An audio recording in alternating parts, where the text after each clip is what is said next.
ஒரு சில தினங்களுக்கு முன்பாக பஞ்சாப் மாநிலத்தில் ஒரு மிகப்பெரிய ஊழியர்னா குறுகிய காலத்தில் மிகப்பெரிய ஊழியராக மாறினவர். அவர் காவல்துறையால் கைது செய்யப்பட்டார் 2018. அவர் எப்படி ஊழியத்துக்குள்ளே வந்தார்னா, அவர் ஒரு கொலை கேஸில் முன்னாடி மாட்டியிருக்கார்.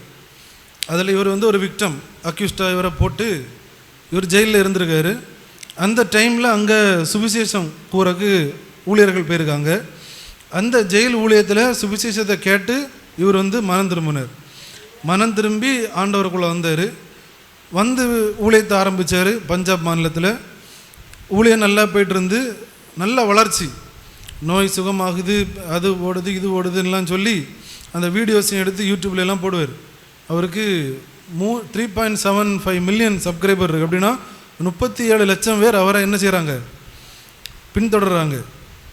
இப்படி இருக்கும்போது இவருக்கு மேலே ஒரு கேஸ் 2018 கொடுக்கப்பட்டிருக்கு. என்னென்னா, இவர் என்ன வெளிநாட்டுக்கு வேலை வாங்கி தருவதாக சொல்லி இவர் என்ன தவறாக நடந்தார், என் மேலே தவறாக நடப்பெற்றாருன்னு சொல்லி ஒரு கேஸ் கொடுத்து அந்த கேஸ் விசாரணை நடந்துட்டு ஒரு சில தினங்கள் முன்பாக தீர்ப்பு வந்தது. இவர் குற்றவாளின்னு சொல்லி இவருக்கு என்ன தண்டனை, ஆயுள் தண்டனை. இவரை பிடிச்சி ஜெயிலில் கொண்டு போட்டாச்சு. இது என்னாச்சு, பெரிய பரபரப்பாயிட்டு. பஞ்சாப் மாநிலத்தில் மட்டுமல்லாது இந்த நியூஸ் எல்லா இடமும் பரவிட்டு. ஒரு பிரபலமாக இருந்தவர் திடீர்னு ஜெயிலுக்கு போகிறாரு அப்படின்ட்டு. இதில் அவருக்கு மேலே குற்றம் இருக்கா குற்றம் இல்லையான்னு யாருக்கு தெரியாது, நமக்கு தெரியாது. எப்படி தானே?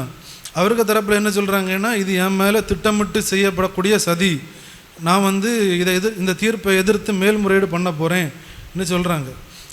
அந்த அவங்க கேஸ் கொடுத்தவங்க தரப்பில் என்னென்னா, இது நீதிபதி நல்ல நியாயம் சொல்லியிருக்காரு. ஒருவேளை அந்த பொண்ணுக்கு உண்மையிலே அநீதி இழைக்கப்பட்டிருந்தால் இந்த தண்டனை சரிதான். அப்படி தானே?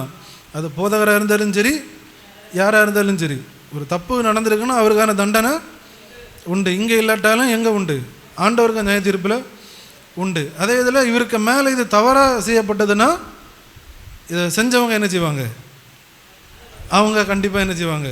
இப்போவும் நம்ம தமிழ் கிறிஸ்தவ உலகிலையும் புகழப்படுகிற நபர்கள் எல்லாம் என்ன செய்கிறாங்க, விழுந்து போகிறாங்க. அது ஒரு விதத்தில் நமக்கு பார்க்கும்போது எப்படி இருக்குது, கவலையாக இருக்குது. ஆனாலுமே இப்போ என்னன்னா, ஆண்டவருக்கு ரசிக்கிற ஆவியதை விடையும் யாருக்கு ரசிகராக மாறுறாங்க, ஊழியக்காரங்களுக்கு ரசிகர். சிலர் என்ன தான் தப்பு செஞ்சாலும் அதில் கமெண்ட்ஸில் போய் பார்க்கும்போது ஃபயர் விடுறது அது இதுன்னு பார்க்கும்போது கிறிஸ்தவம் என்ன செய்யுது, ஆண்டவரை விட்டுட்டு ரசிகர் மண்டமாக மாறுது இப்போ கிறிஸ்தவம்.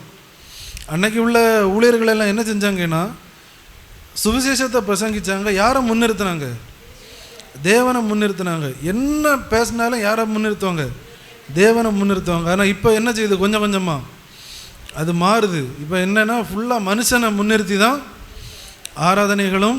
இதனால தான் சிலருக்கு லைஃப்பில் டக்குன்னு வீழ்ச்சி வர்றது. குறுகிய காலகட்டத்தில் பார்க்கும்போது எல்லாமே எப்படி இருக்கும், பயங்கரமாக இருக்கும். திடீர்னு இருந்த ஆள் 5 வருஷத்தில் எங்கேயோ போயிட்டான்னு இருக்கும். டப்புன்னு பார்த்தா அந்த ஆள் என்ன ஆகுது, கீழே விழுந்து போகுது.